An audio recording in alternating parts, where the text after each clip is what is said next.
ఓం నమః శివాయ. ఓం నమో నారాయణాయ. కర్మ నివారణ, సంచిత కర్మ, ప్రారబ్ధ కర్మ, ఆగమిక కర్మ నివారణ, నరదృష్టి నివారణ కాళభైరవాయ నమో నమః. ఓం దిగంబరాయ విద్మహే సింహవాహనాయ ధీమహి తన్నో కాళభైరవ ప్రచోదయాత్. హరి ఓం.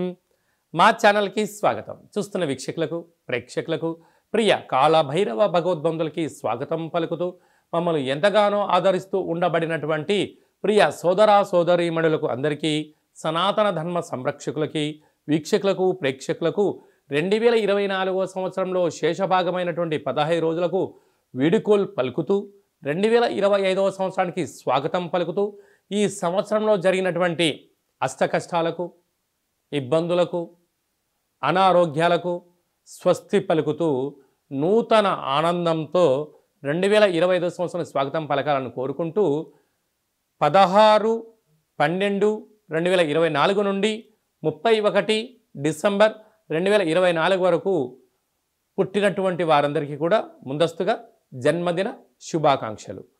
అలాగనే గతంలో వివాహం చేసుకున్న వారికి వివాహ వార్షికోత్సవ శుభాకాంక్షలు. ద్వాదశ రాశుల్లో గ్రహ గమనాన్ని ఒకసారి వీక్షింపచేద్దాం. వృషభ రాశిలో దేవగురు బృహస్పతి శత్రు సంచార స్థితి, కర్కాటక రాశిలో కుజ సంచార స్థితి, కన్య రాశిలో కేతు సంచార స్థితి, వృశ్చిక రాశిలో బుధ సంచార స్థితి, ధనుస్సు రాశిలో రవి సంచార స్థితి, మకర రాశిలో శుక్ర సంచార స్థితి, కుంభరాశిలో శని భగవానుడు స్వక్షేత్ర సంచార స్థితి, మీనరాశిలో రాహు సంచార స్థితితో గ్రహ గమనాలు ఈ విధంగా ఉన్నాయి. కర్కాటక రాశి వారికి ఈ ఆంగ్ల సంవత్సరానికి వీడుకోలు పలుకుతూ, నూతన ఆంగ్ల సంవత్సరానికి స్వాగతం పలుకుతూ, ఒకవైపు రాశిలోనే కుజుడు అష్టమ స్థాన శని సంచార స్థితి ఉన్నప్పుడు ఎలాంటి ప్రక్రియ ద్వారా అదృష్టానికి స్వాగతం పలకొచ్చో ఈ వీడియోలో సవివరంగా సంపూర్ణంగా తెలుసుకుందాం. కర్కాటక రాశిలో ఏ ఏ నక్షత్రాలు ఉంటాయనగా, పునర్వసు నక్షత్రంలోని చివరి పాదం 4వ పాదము, పుష్యమి నక్షత్రంలోని 4 పాదాలు, ఆశ్లేష నక్షత్రంలోని 4 పాదాలు కలిపితే కర్కాటక రాశి. చాలామందికి పుట్టినటువంటి కాల సమయంలో డేటా బర్తులు సక్రమంగా లేని కారణం చేత పేరు యొక్క మొదటి అక్షరాన్ని అనుసరిస్తూ ఆ రాశిని తెలుసుకునే ప్రయత్నం చేద్దాం. హి, హు, హే, హో, డా, డి, డు, డే, డో అక్షరాల వారందరూ కూడా కర్కాటక రాశి జాతకులే. కర్కాటక రాశికి అధిపతి చంద్ర భగవానుడు. రాశిలోనే కుజుడు ఉండడం వలన ఈ సంవత్సరం చివరి రోజులలో చివరి ఆదివారం, సోమవతి చివరి సోమవారం, చివరి మంగళవారం, ఈ సంవత్సరం రాజు కూడా కుజుడే అవ్వడం వలన వీలైనంత వరకు దూర, వాయు, జల ప్రయాణాలు పెట్టుకోవద్దు. గొడవలకు దూరంగా ఉండండి. బ్యాంకు లావాదేవీలు, ఓటీపీలు ఎంతో జాగ్రత్త అవసరం. బంధువులని, మిత్రులని, స్నేహితులని వారు పిలుస్తున్నారు కదా అని చెప్పి మీరు పార్టీలకు వెళ్ళడం కానీ, అక్కడ జరుగుతున్న కొన్ని సందర్భాలలో మిమ్మల్ని ఇన్వాల్వ్ చేయడం కానీ, లేకుంటే డబ్బులంతా మీతో కట్టించడం కానీ, లేకుంటే అన్నీ అన్నీ జరిగిపోయిన తర్వాత ఎంత నీ ద్వారానే అయ్యిందని చెప్పి నింద మోసే పరిస్థితి కర్కాటక రాశి వారికి ప్రమాదం పొంచి ఉంది. తస్మాత్ జాగ్రత్త. రాశిలోనే కుజుడు ఉండడం వలన కుజదోష ప్రభావము అని చెప్పి కూడా మీరు గమనించాలి. అది కాకుండా తృతీయంలో కేతు సంచార స్థితి ఉండడం వలన మీ క్షేమాన్ని ఎవరైనా చెప్పినట్లయితే వినే ప్రయత్నం చేయండి. అది ధర్మ మార్గం అనిపిస్తే ఆచరించండి. అదే కాకుండా పంచమ స్థానంలో బుధుడు ఉండడం వలన నూతనంగా వివాహమైనటువంటి వారికి పుత్ర, పుత్రిక, సంతాన యోగము. 6వ స్థానంలో రాహు సంచారం చేయడం వలన వీళ్ళతో ఖర్చులను నివారించే ప్రయత్నం చేయండి. ఆవేశాలకు వెళ్ళొద్దు. ఇది అనర్థాలకు దారి తీసే సమయం అని చెప్పి కూడా మీరు గుర్తుపెట్టుకోవాలి. 7వ స్థానంలో శుక్రుడు ఉండడం వలన నూతన వస్త్రాలు, క్రయ విక్రయాలు, యోగాన్ని, అదృష్టాన్ని, ఆనందాన్ని మీ సొంతం చేయబోతాయి. అష్టమంలో శని భగవానుడు ఉండడం వలన నీటిలో దూకడాలు కానీ, మితిమీరిన వేగంతో వాహన ప్రయాణాలు కానీ, అప్పులు ఇవ్వడం కానీ, అప్పులు తెచ్చుకోవడం కానీ రెండుటి చేయకపోవడం ఉత్తమోత్తం. భాగ్యస్థానంలో రాహు సంచార స్థితి ఉండడం వలన ప్రేమికులు ఎంతో జాగ్రత్తగా ఉండాలి. భార్యాభర్తలు ఒకరిపైన ఒకరు ప్రేమానురాగం, నమ్మకం అవసరం అని చెప్పి కూడా గుర్తుపెట్టుకోగలగాలి.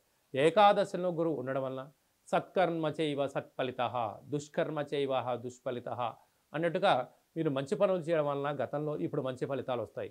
ఇప్పుడు ఏమైనా ఇబ్బంది చేస్తే రాబోయే కాలంలో ఇబ్బందికి గడ్డుకాలం అని చెప్పి గమనించాలి. కనుక ఈ సంవత్సరానికి ఆంగ్ల సంవత్సరానికి వీడుకోలు పలుకుతూ, కొత్త సంవత్సరానికి స్వాగతం పలుకుతూ, ఒక గ్లాసు బియ్యాన్ని అన్నంగా వండి అందులో ఉప్పు, బెల్లము, పచ్చిమిర్చి వేసి కలిపి ఒక తెల్లటి ఉల్లిపాయను కూడా కట్ చేసి అందులో వేసి కర్పూరం బిళ్ళను పెట్టి వెలిగించి దిష్టి తీసి ప్రవహించే నీటిలో వేయడం వలన, లేదా కుక్కలకు ఆహారం పెట్టడం వలన ఈ రాశిలో ఉండబడిన కుజుడు, అష్టమంలో ఉన్న శని దోషము, నరదృష్టి ప్రభావాలను కూడా స్వస్తి పలుకుతూ కొత్త సంవత్సరానికి స్వాగతం పలికినట్లయితే మంచి ఐశ్వర్యం, ఆనందం కర్కాటక రాశి వారి సొంతం. ఏం చేయాలి అనేటువంటి కుదరకపోతే ఈ కింద మనం సంప్రదిస్తున్నట్లయితే వీడియో కాల్ ద్వారా మీకు పూజా కార్యక్రమం చేయించి ప్రత్యక్ష ప్రసాదం చూపిస్తూ మీకు ఆనందానికి, ఐశ్వర్యానికి స్వాగతం పలకడానికి ఏర్పాట్లు చేయడం జరిగిందని కూడా గమనించాలి. ఈ 2024వ సంవత్సరానికి మన స్వస్తి పలుకుతూ ఆంగ్ల సంవత్సరంలో చివరి రోజు సోమవతి అమావాస్య, మంగళవారం అమావాస్యతో కూడుకున్నటువంటి అవుతున్నాయి కనుక ప్రధానంగా మనము ఎలాంటి విధి విధానాలు పాటించాలో కూడా తెలుసుకుందాం. ఎందుకనగా ఇయర్ ఎండింగ్ అనగానే మనకు 25వ తారీఖు నుండి హాలిడేస్ రావడం, అందులో సంవత్సరంలో చివరి ఆదివారం, చివరి సోమవారం, చివరి మంగళవారం. ఈ సంవత్సరం రాజు కూడా అంగారకుడే కనుక అలాంటి తెలుగు సంవత్సరాది పండగకు రాజు అయినటువంటి ఆయన ఈ యొక్క మంగళవారం అమావాస్యతో కూడుకున్నటువంటి పరిస్థితులు ఉంటున్నాయి కనుక వీలైనంత వరకు సముద్ర స్నానమని, దూర ప్రయాణాలని, ఆవేశభరితమైన నిర్ణయాలు కానీ దయచేసి ఎవరు కూడా ఎలాంటి ప్రయాణాలు పెట్టుకోకపోవడము ఉత్తమోత్తంగా భావించగలిగింది. ఎందుకనగా సంవత్సరపు చివరి రోజులలో దాన్ని శేషము అంటారు కనుక అందులో అమావాస్యతో కూడుకున్నటువంటి సోమవారం అమావాస్య వస్తే దాన్ని సోమవతి అమావాస్య అని, మంగళవారం మిగులు ఛాయలు ఉన్నాయి కనుక అమావాస్యతో కూడుకున్న మంగళవారం అవ్వడం వలన ఆవేశభరితమైన నిర్ణయాలకు ఇది సరైన సమయం కాదులని, విందులని, వినోదాలని పాల్గొంటున్నప్పుడు ఎన్నో జాగ్రత్తలు అవసరం. మితిమీరిన వేగంతో ప్రయాణం చేయకపోవడం, ఆధ్యాత్మికమైన చింతనతో కలిగి ఉండడం వలన ఎన్నో రకాలుగా ఉపద్రవాలను, ప్రమాదాలను నియంత్రించుకునే స్వయం శక్తి అందరికీ ప్రసాదించాలని మనసారా కాళభైరవ స్వామి వారిని కోరుకుందాం. కనుక 16వ తారీఖు నుంచి 31వ తారీఖు వరకు ముఖ్యమైనటువంటి పండుగల గురించి క్లుప్తంగా, సవివరంగా, సంపూర్ణంగా తెలుసుకుందాం. 23వ తారీఖున బహుళాష్టమి సోమవారము ఉత్తరా నక్షత్ర సందర్భంగా కాళభైరవ స్వామికి స్మరణ, ధ్యానము, పూజా కార్యక్రమంలో పాల్గొనడం వలన మనకు సకల అష్టకష్టాలు తొలగిపోతాయని చెప్పి కూడా గమనించాలి. అలాగనే మనకు 30వ తారీఖు సోమవారం పూట అమావాస్య, సోమవారంతో కూడుకున్నటువంటి అమావాస్య అని సోమవతి అమావాస్య అంటారు కనుక సకల గ్రహదోషాలు సంవత్సరంలో ఉండబడినటువంటి వాటన్నిటిని కూడా వదిలేసుకొని కొత్త ఆనందకరమైనటువంటి స్వాగతం పలకాలి అన్నట్లయితే కాళభైరవ స్వామికి స్మరణ, కూష్మాండ దీపము, నారికేల దీపము, ముడుపు, కాళభైరవ హోమ కార్యక్రమాల్లో పాల్గొని దిష్టి తీసేసుకొని కుక్కకు మహారాజు గారు కానీ పక్షిరాజవారైనటువంటి కాకికి ఆహారాన్ని పెట్టుకోవడం వలన యోగదాయకం. అలా మీకు కుదరలేదు, ఈ కింది నెంబర్ మీరు సంప్రదించినట్లయితే మీ యొక్క గోత్రనామాలు పంపించినట్లయితే కాళభైరవ స్వామికి స్మరణ, అభిషేకము, పూజ, హోమము, ముడుపును కట్టి 20 రకాల వస్తువులతో ఈ సంవత్సరం ఎండింగ్లోకి ఈ కష్టాలను ఎలా పులిస్టాప్ పెట్టుకోవాలి, కొత్త సంవత్సరానికి స్వాగతం పలుకుతున్నప్పుడు ఎలాంటి కార్యక్రమాలు చేసుకోవాలో కూడా మీకు వీడియో కాల్ కూడా తెలియజేయడం జరుగుతుందని చెప్పి గమనించాలి. అలా ఇంకనూ మనం విజయం సాధించగలగాలి అన్నట్లయితే ఈ యొక్క పాత్ర కంచు పాత్ర అంటారు. కంచు మోగినట్టు కనకం మోగదు గదరా సుమతి అని చెప్పి మనకు సుమతి శతకంలో ఉంటుంది. మనకు రాసులు 12 ఎలా ఉంటాయో 12 రాసులను ఇందులో అచ్చు వేయడం జరుగుతుంటుంది. ఈ పాత్రను మనం ఇంట్లో పెట్టుకొని ఎలా ఉపయోగించుకోవాలో చెప్తాను, ఒకసారి వినండి.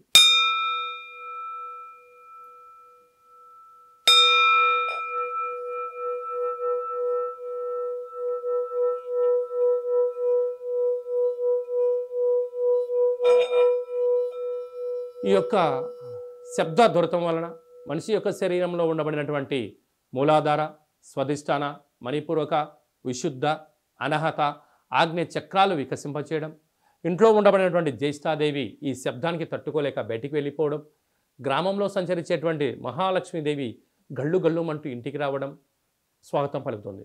అలాగా మనకు చాలామందికి నాకు నరదృష్టి ఉంటుందండి, ఏం చేసినా ఈ మధ్య కలిసి రావట్లేదండి, మా అబ్బాయి కానీ అమ్మాయి కానీ ఆహారం తీసుకుంటున్నారు కానీ ఒంటికి పట్టట్లేదండి, అనేక వ్యాధులతో ఇబ్బంది పడుతున్నాము అనుకుంటున్న వారందరికీ కూడా ఈ యొక్క పాత్ర, అక్షయ పాత్ర ఆవశ్యకత ఉందని చెప్పి గమనించాలి.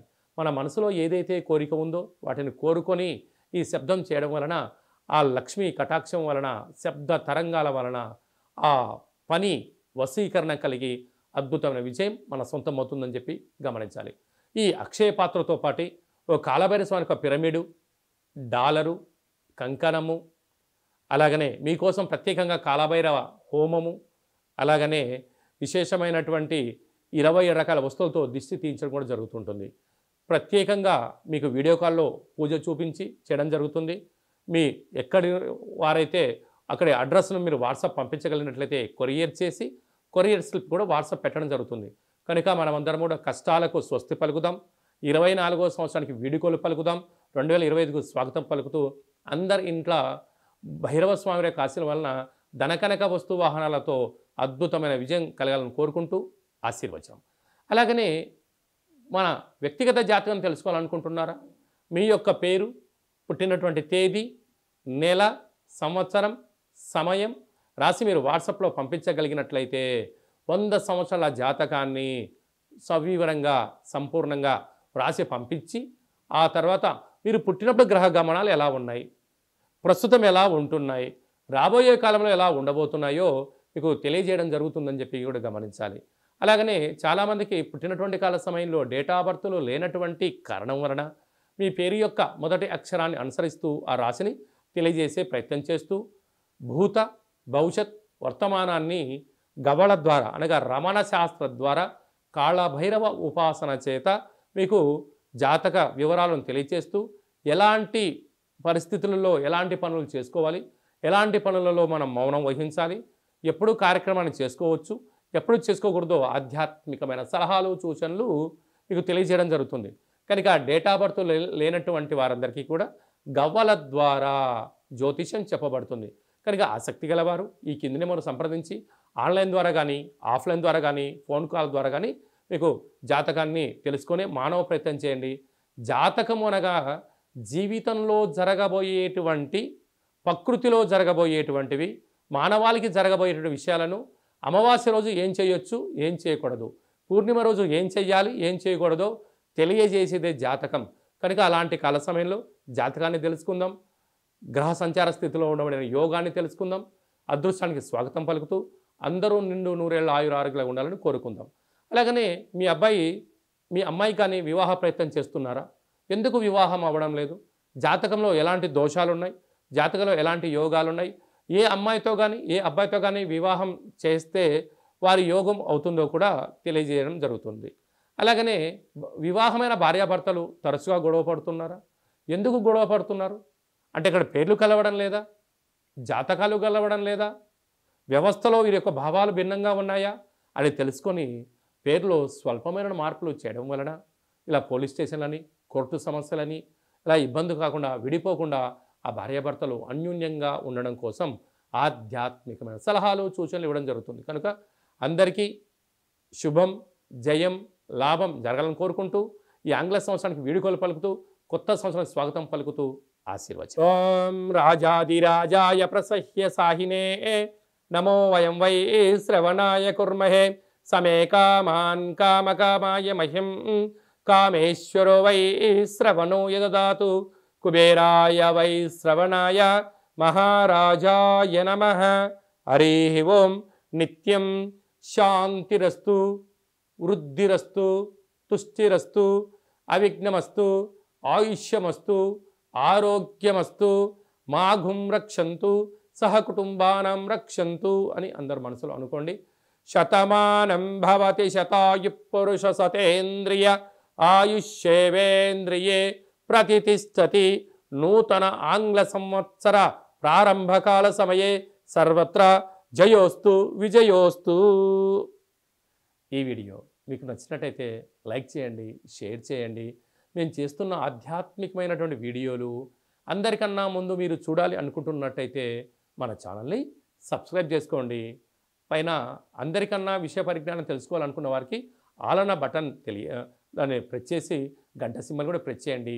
మీరు ఎవరి క్షేమాన్ని అయితే కోరుకుంటున్నారో, అంటే మీ క్షేమాన్ని ఎవరైతే కోరుకుంటున్నారో ఈ ఆధ్యాత్మికమైన సలహాని సూచనను అందజేసి హిందూ ధర్మాన్ని కాపాడండి.